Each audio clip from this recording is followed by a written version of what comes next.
Deer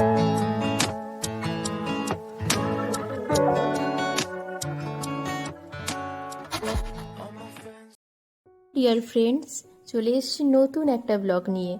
সবাই নিশ্চয়ই খুব ভালো আছেন, আর আমিও খুব ভালো আছি।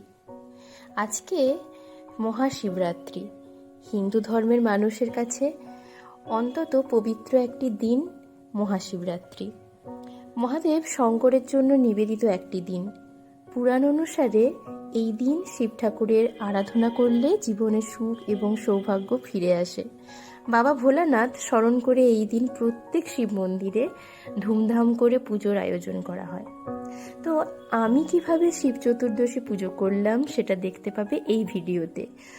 সো স্কিপ না করে পুরো ভিডিওটা দেখতে থাকো। আর হ্যাঁ, অবশ্যই ভালো লাগলে please do like, share and subscribe.